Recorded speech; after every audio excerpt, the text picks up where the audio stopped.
আমাদের যে ভাঁড় দিয়ে যায় সে বলে মাটি পাচ্ছি না, আমাদের ভাঁড় হচ্ছে না।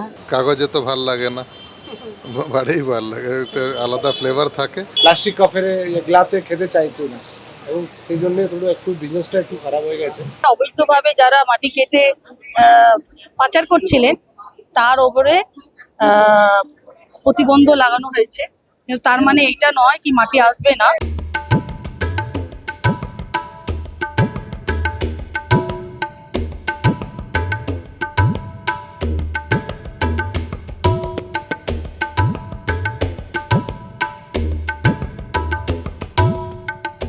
মাটির ভাঁড়ে গরম গরম চা আর বাঙালির সেই চেনা আড্ডা, কিন্তু অস্তিত্বের সংকটে পড়েছে এই মাটির ভাঁড়।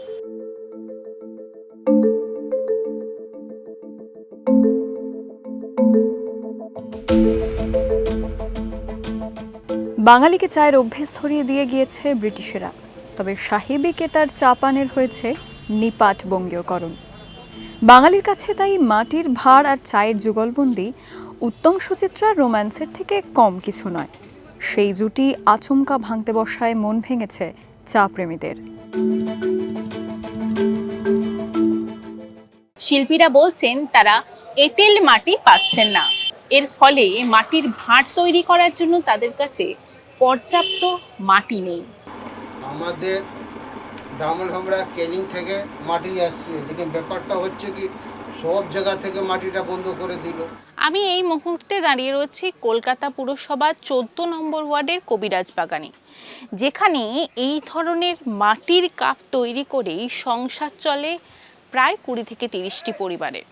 কিন্তু গত 1 মাস ধরে এঁটেল মাটি পাচ্ছেন না শিল্পীরা। যেখানে 1000 পিস মাল লাগতো সেখানে আমরা 500 মাল দিচ্ছি। কত টাকা করে বিক্রি করেন আপনারা? আমরা কত করে বিক্রি করি? 500 মাল বিক্রি করে কত পাবো? 300 টাকা পাবো। লাভ থাকে কিছু? লাভ থাকে কি, মানে কি আগের মতো লাভ নেই। এই যে প্লাস্টিকগুলো বেরিয়ে গেছে, এই প্লাস্টিকে আমাদেরকে ভয় দেখায়। মানে যদি মাটি না পান তাহলে কি কলকাতাতে মাটির ভাঁড়ের আকাল পড়বে চা খাওয়ার জন্য? আকাল তো পড়বে, রোগ বেড়ে যাবে। মাটির সমস্যা আমাদের 1 মাস 10 দিন হয়ে গেছে, মাটি বন্ধ আছে। আমাদের সব এইটাই একটা ব্যবসা আছে, এইটা দিয়ে আমাদের সংসার চলে। এটা ছাড়ার কোনো আমাদের লাইন ধরা হয়নি। আমাদের দাদু আমল থেকে দাদু করে গেছে, আমরা বাচ্চাগুলো সব এই লাইনে ঢুকে আছে। আমরা মাথা হাত পড়ে গেছে কীভাবে আমাদের সংসার চলবে। কিন্তু মাটিটাই একদম বন্ধ করে দিয়েছে, সরকারি করেছে, তার ছাড়া তো কেউ করতে পারবে না। পাবলিক তো সব গরিব লোক তো চাইবে কি একটা না একটা এই জিনিস ওই জিনিস করে খাই। কিন্তু ও তো সরকারি মাটিটা বন্ধ করে দিয়েছে একদম, বলে না মাটি খোঁড়া হবেই না। এখন দেখতে হবে, এখন মাটি ফেলা হবে তখন কাজ আরম্ভ হবে, আর না হলে আমাদের বসেই থাকবো। কি করব, কোনো কাজ নেই। আমরা মাটি চাইছি, আমরা ভাড় করব, মার্কেটে নিয়ে যাব, আমাদের সংসার চলবে, আমরা সেইটাই চাইছি। আমি ওদের হয়ে এখানকার যেহেতু ইন্ডাস্ট্রিয়াল মিনিস্টার তোমার তাপসদা হয়েছে বিজনেসম্যানদের, আমি তাদের হয়ে তাপসদার সাথে তাহলে আলোচনা করতাম। কারণ তাপসদা তো এই ব্যবসায়ীদের দেখা উচিত। মাটির ভার আমরা দেখছি যখনই চা আনছি কাগজের ভার পাচ্ছি, মাটির ভার আর পাচ্ছি না। আমাদেরও খুব অসুবিধা হচ্ছে।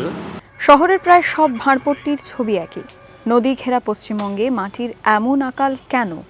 কুমোরপাড়ায় ভাঁড় তৈরির এঁটেল মাটি মূলত আসে ডায়মন্ড হারবার ক্যানিং এলাকা থেকে। পুকুর কাটা বা জমি কাটা থেকে সেই মাটির আমদানি। সম্প্রতি প্রশাসনের কড়াকড়িতে মাটি কাটা প্রায় বন্ধ। তার জেরেই কাঁচামাল অর্থাৎ মাটির যোগানও নেই বললেই চলে। এর ছাপ পড়েছে কুমোরটুলিতে। প্রতিমা তৈরির ক্ষেত্রে সংকটে পড়েছেন মৃৎশিল্পীরা। একইভাবে ভাঁড়পট্টির কারিগরেরাও বসে আছেন প্রায় খালি হাতে। রুটি রুজির তাগিদেই প্রশাসনের দ্বারস্থ হয়েছেন তারা।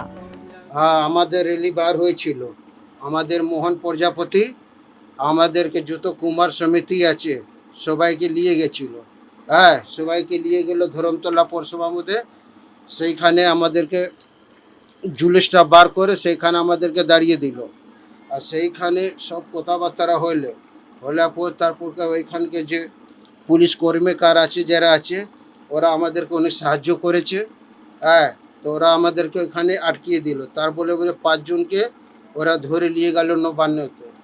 ওইখানে গেল, কাগজপত্র সব জমা হয়েছে, এখনো পর্যন্ত কোনো রেজাল্ট আসেনি। আগামী দিনে সত্যিই কি ভাঁড়ের চা কার্যত অমিল হয়ে পড়বে? কি বলছেন শহর কলকাতার চা বিক্রেতারা? কমে গেছে, মাল পাওয়া যাচ্ছে না, মাটি পাওয়া যাচ্ছে না। এবার আমি তো বেলাকে ভাঁড় কিনে আনলে আমার পোষাবে না, বেলাকে দাম আছে অনেক, একটা ভাঁড় 1.5 টাকা 2 টাকা, ক টাকা চা বেচবো। এদিকে চা প্রেমীদের মুখ ভার, মাটির ভাঁড় না পেলে চায়ের স্বাদই নাকি মাঠে মারা যাবে।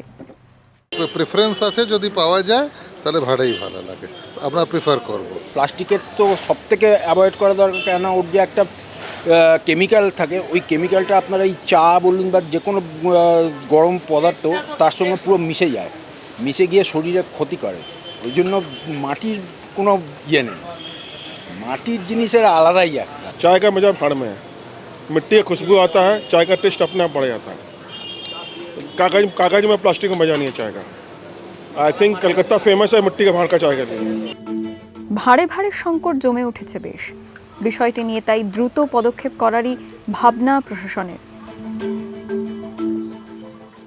আমার কাছে অভিযোগ এসেছিল, আমি অভিযোগটা মাননীয় চিফ সেক্রেটারি মনোজ আগরওয়াল মহাশয়কে জানিয়েছি। উনি এটাকে রেসপন্স করেছেন, ডিএম কে বলেছেন কেন ক্রাইসিস হয়েছে, কি এর পেছনে কারণ রিজন, তাদেরকে বলা হয়েছে কি আপনাকে কি পরিমাণে মাটি চাই, কিভাবে চাই, তাদেরকে লিখিতভাবে জানাতে। আমার মনে হয় আপাতত এখন অবধি ওনারা লিখিতভাবে জানাননি, যার জন্য এই প্রসেসটা এগোতে পারছে না। ভাড়ের স্টকের এই ভাড়ে মা ভবানী দশা কবে কাটবে কে জানে। যদিও মাটির ভাড়ের বদলে প্লাস্টিকের কাপের পরিবর্তন মানতে একেবারেই নারাজ চা প্রেমীরা। মাটির ভাড়ের চা না হলে চলে নাকি? এক্ষেত্রে অন্তত পরিবর্তন নয়, প্রত্যাবর্তনই চাইছে বাঙালি।